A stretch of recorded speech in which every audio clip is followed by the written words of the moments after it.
We're out at the homestead again. If you don't know what I mean by homestead, watch our previous video where we tell you about what we are, or where we are and what we're doing. In this video, I'm gonna show you everything that we did to install these bad boys here. We went from this to this. That was 320 watts of solar to 3,700 watts of solar. And now I'm gonna take you through the entire process. And by the way, we bought this entire package from Northern Arizona Wind and Sun in Flagstaff. This video is not sponsored by them, but I like dealing with them so much I wanted to give them a shout out. I dealt with somebody named Logan. He's very helpful. I got him on the phone. We went through some debugging with all this setup. So very helpful, very nice people. Northern Arizona Wind and Sun. Check them out if you have any interest in buying a complete package where you're not picking and choosing and just hoping everything works together. This was a very easy solution.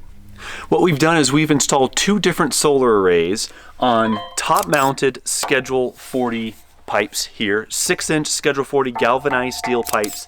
These suckers are really heavy duty and they're a couple 100 pounds each. I talked about this a little bit in a previous video. Watch that if you want a little bit more details about how this looked before it was all filled in. And speaking of filling in, we buried these suckers 4.5 feet deep in concrete. It's about 40 inches wide by 55 inches or so long. So they're not perfect circles. These holes aren't perfect circles, but they don't have to be. These suckers are going nowhere. And we also used 1.5 inch Schedule 40 PVC pipes here that go down under the concrete and into the trench. I'll show you that in just a minute. And that's what runs our PV, our photovoltaic, basically our solar wires from pole to pole and also into the house. So here's a better look at our PVC. So it goes down this pole underneath the concrete. This is 4.5 feet deep, and then runs like this to our other pole. I left this trench uncovered so you can kind of see how we did it. It's about 12 to 18 inches deep, and then I'll fill this in so you never see that again. So from pole 2, we have that PVC coming up here to pole 1. This is pole 1 because this is the one that's closest to the house. So this wire here is coming from pole 2 with all those solar panels, goes into our combiner box on this side, and that's what combines pole 1, pole 2 together, brings everything together into a single source, and that is what runs into the house. Let me tell you a little bit about how these solar panels are set up. These solar panels are set up in a 2-3 configuration. So if you see up there, we have 2 panels across by 3 panels down, and both mounts are exactly the same for a total of 12 solar panels on 2 top-mounted mounts. And one of my favorite things about these mounts is you can move them. You can rotate as well as tilt.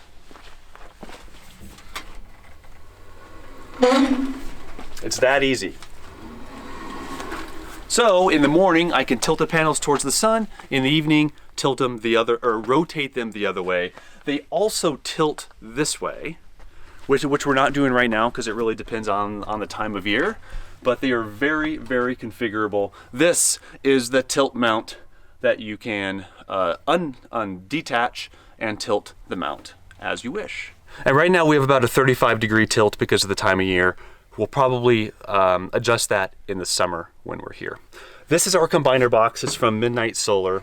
If you open this guy up, we have 2 different panels on both of these circuits, or 2 different mounts on both of these circuits. We could turn one off or both off for whatever, if we ever want to test something inside and we don't want to have power coming in, just turn these off and all of the solar is cut off from the equipment inside. Surge protector here, so in case something happens, a lightning strike, whatever, this guy takes the brunt of it and not our equipment inside. So now, let me talk about doing the run from pole 1 to inside our house. So coming out of our combiner box that I just showed you is what's called the home run. That combines all of your solar into one run into the house, and that is this trench right here that I've already filled in. The same 1.5 inch Schedule 40 PVC pipe into the trench, up this guy here and into the house. We just drilled a hole through the stucco with a hammer drill that I got just for this project. But I love that thing, it drills through everything. Masonry bit, it was kind of a hard hole to drill because we didn't have a hole saw, so I just had to keep drilling around it in a circle until I got that stupid pipe in there. But eventually it went in, and now all of our solar is into the house. Let's go. And here we are inside the garage, which will eventually become my office and gym. The PV wire, the solar wires are coming in through our sealed hole from the PVC from outside across the top of the cinder block all the way around the garage and into our equipment. This is where the magic happens. Come on, let's go.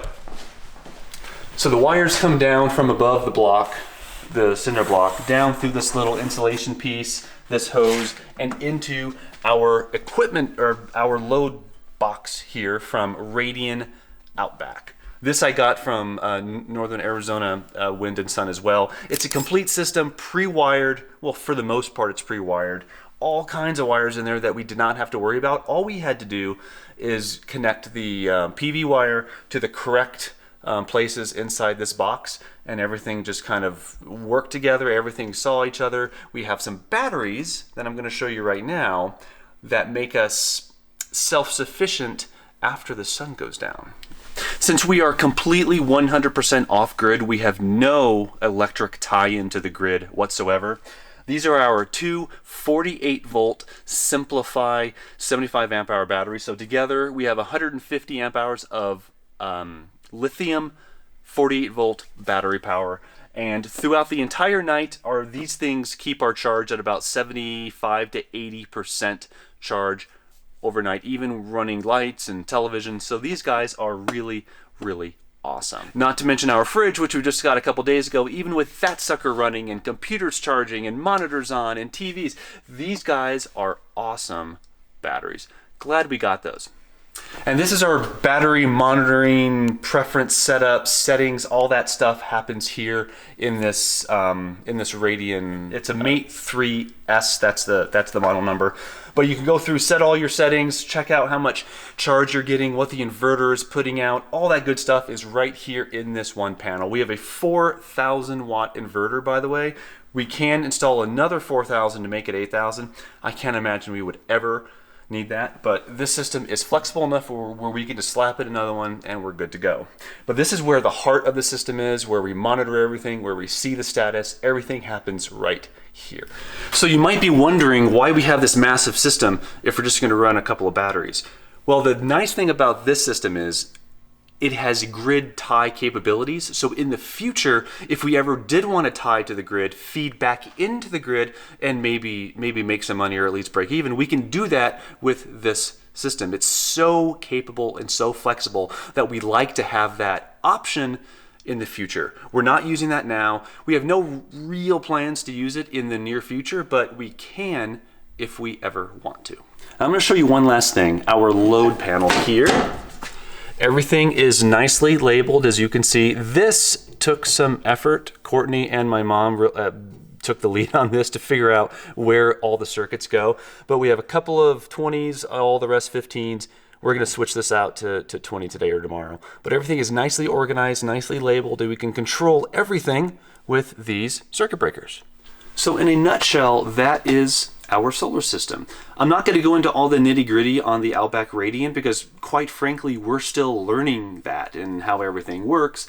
I did have a problem with the voltage and the state of charge matching up in the battery monitoring system that I showed you earlier. It was really confusing. Something wasn't right. I called up Logan at Northern Arizona Wind and Sun. We walked through it. He gave me a few options to try and things to look at and where to go. We did eventually get that solved. So I really like the fact that I have somebody to call, and that's part of why if you buy this in a bundle from one company, you have that single point of tech support that you can call. So that really helped. That was a huge stress on my mind because the state of charge was always dropping, but yet the voltage was always up. It was really driving me nuts, but we finally got that solved. So again, not sponsored, just like the company. that's really it. This took us 4 or 5 days to get everything installed, so we really did everything. My folks came down.